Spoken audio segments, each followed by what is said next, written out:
Good morning मित्रांनो. तर काल ऋषिकेश दर्शनानंतर आज आम्ही सकाळ सकाळ निघालो आहेत केदारनाथसाठी.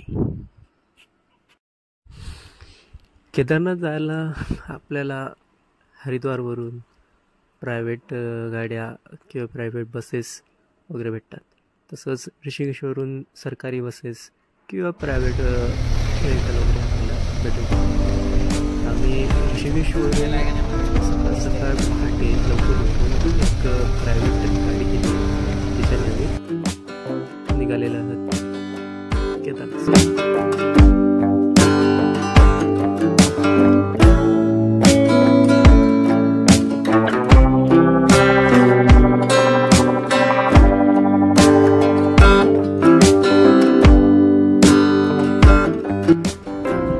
तर कालचं जे ऋषिकेश दर्शन होतं आणि आज सकाळ सकाळ उठून प्रवास सुरू करायचा होता म्हणून असं वाटलं होतं की थोडासा थकवा असेल, झोप असेल, पण तसं काहीच होत नाही प्रवासामध्ये. कारण की बाहेर आजूबाजूला एक सुंदर परिसर आपल्याला बघायला भेटतो जाताना आणि त्यामुळे आपलं लक्ष त्याच्याकडे जाते आणि त्यामुळे आपल्याला थकवा वाटत नाही किंवा झोप द्यावी काहीच वाटत नाही आणि प्रवास मस्त सुंदर होतो. आणि जाताना आपल्याला सर्वात पहिले जे डेस्टिनेशन लागणार आहे ते म्हणजे देवप्रायाग.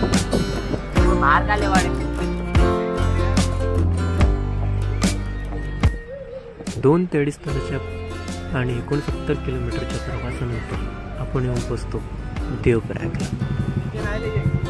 देवप्रयाग उत्तराखंडमधील पंचप्रयागांपैकी एक शहर. हे शहर उत्तराखंडची राजधानी देहरादूनपासून 110 किलोमीटर अंतरावर आहे. येथे अलकनंदा आणि भागीरथी या दोन्ही नदींचे संगम होते आणि म्हणून ह्याला गंगाची जन्मभूमी असं सुद्धा म्हटलं जातं. अलकनंदा आणि भागीरथीचे सुंदर संगम, अस्मरणीय संगम आपल्या डोळ्यांनी बघितल्यानंतर आपला पुढचा प्रवास आपण असा सुरू होतो आणि आपलं पुढचं जे डेस्टिनेशन आहे ते आहे रुद्रप्रयाग.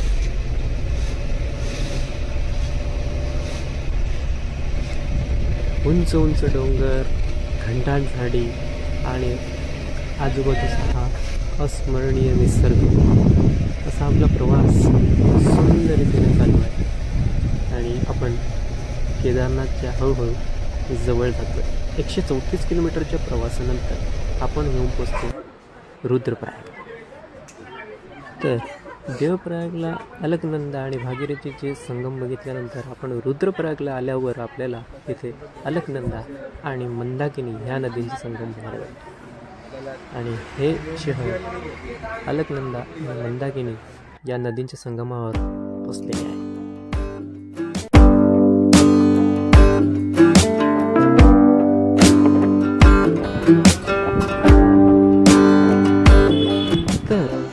हे नद्यांचे संगम बघत असाच आपला प्रवास आपण पुढे सुरू ठेवतो आणि हळूहळू आपण केदारनाथच्या जवळ जातो.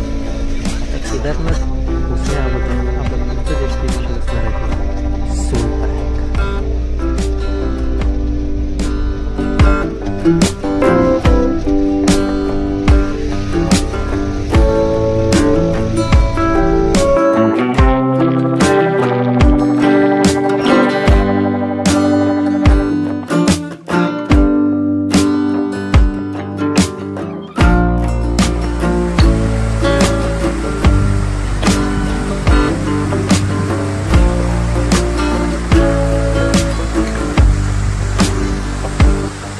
सकाळी सुरू केलेला प्रवास आता हळूहळू आपल्या डेस्टिनेशनकडे वळत होता आणि आपण संध्याकाळी येऊन पोचलो सोनप्रयागला. आल्यावर आपल्याला प्रायव्हेट गाडी किंवा प्रायव्हेट बस किंवा सरकारी बस ह्याचा प्रवास तिथपर्यंतच असतो. कारण पुढचा प्रवास आपल्याला तिथे मिळणार बलेरो गाडीने करावा लागतो. तो सोनप्रयाग गौरी घेऊन असतो आणि त्याच्यासाठी आपल्याला पर पर्सन 50 रुपये द्यावे.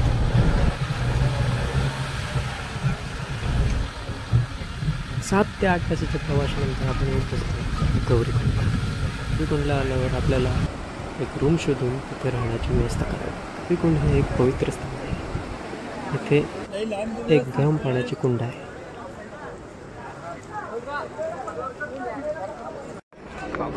एका रात्रीच्या विश्रांतीनंतर आपण पहाटे सकाळ निघतो केदारनाथच्या ट्रॅकिंग. मित्रांनो, जितकं लवकर होऊ शकेल तितकं लवकर आपला प्रवास ट्रॅकिंगसाठी सुरू करा, कारण नंतर वाढती गर्दी आपल्या प्रवासामध्ये अडचण येऊ शकते.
जसं जसं आपण वरती चढत जातो तसा तसा प्रवास अजून सुंदर होत जातो आणि आपल्या आजूबाजूला जे आपल्याला निसर्ग बघायला भेटतो ते खूपच अस्मरणीय आहे, बघण्यासारखं आहे.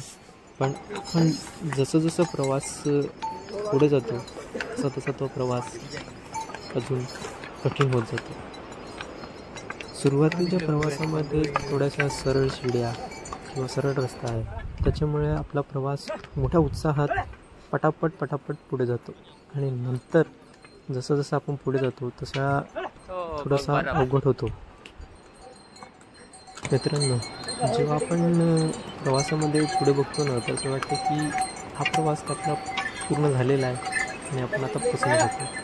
जो होत नाही हा 16 किलोमीटरचा प्रवास खरंच खूपच लांब आहे, त्यामुळे सावकाश हळूहळू आणि मी काळजीपूर्वक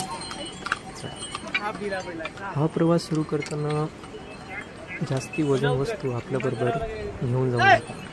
आपलं जे सामान आहे ते लोरीकोंडला लॉकर रूममध्ये ठेवून हा प्रवास सुरू करावा.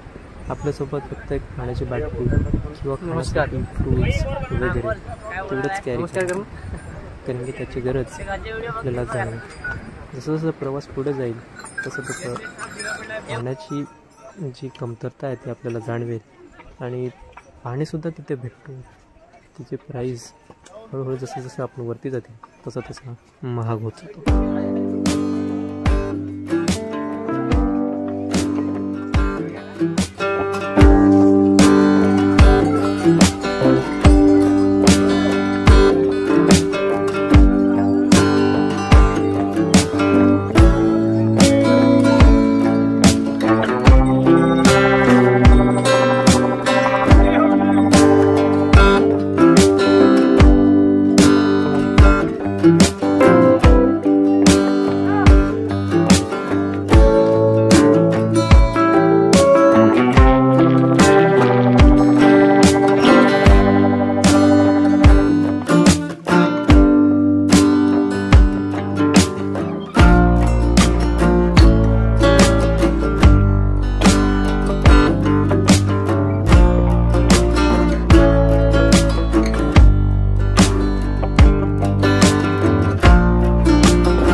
तर मित्रांनो, आता आम्ही अर्धा प्रवास पूर्ण केलेला आहे आणि थकवा खूप जाणवतो आणि तुम्हाला सांगतो ना की वरती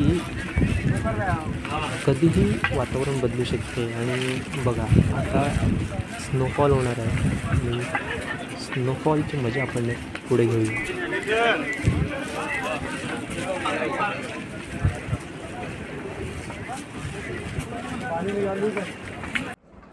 श्री केदारनाथ हे 12 ज्योतिर्लिंगांपैकी एक, तसेच पंचकेदार व छोटाधाम यापैकी एक मानले जाते.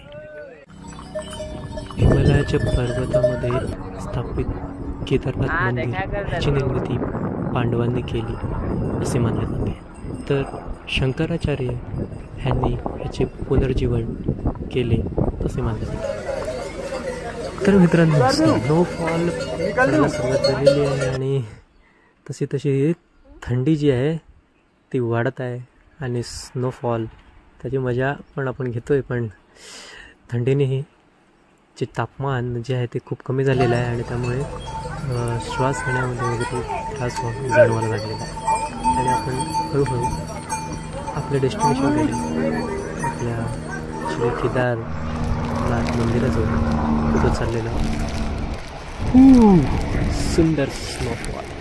खरंच हे दृश्य खूप मला सुखद अनुभव देणारा आहे, कारण की आपण भरपूर असे ठिकाणून येतो जिथे स्नोफॉल तर होत नाही आणि तो आपल्याला लाईव्ह जो आपल्याला बघायला भेटतो तेव्हा आनंद आपला बर्फ थोडं देखा हारून जातो आणि मजा.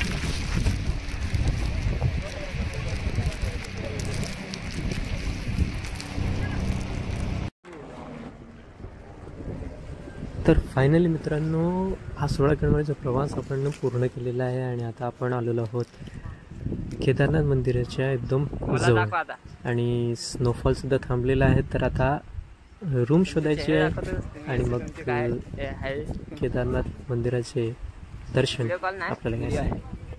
तर मित्रांनो, आपण बघू शकता उंच उंच डोंगरावर हे बर्फाची चादर पसरलेली आहे आणि खूप सुंदर दृश्य आपल्याला बघायला भेटते वरती आल्यावर.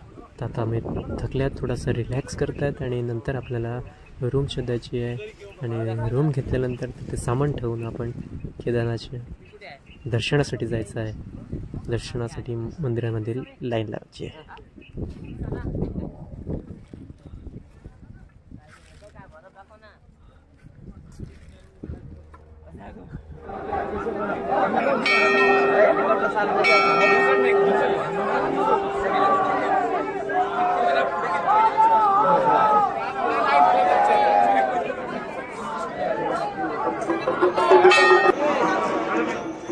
मित्रांनो, गेल्यावर संध्याकाळी तुम्हाला लवकर दर्शनासाठी नाही भेटणार असेल तर एक दिवस वस्ती करून सकाळ पहाटे जेवढ्या लवकर होऊ शकेल तेवढ्या लवकर त्याच्यानंतर गर्दी वाढते आणि दर्शन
शेअर करा आणि कमेंट करा.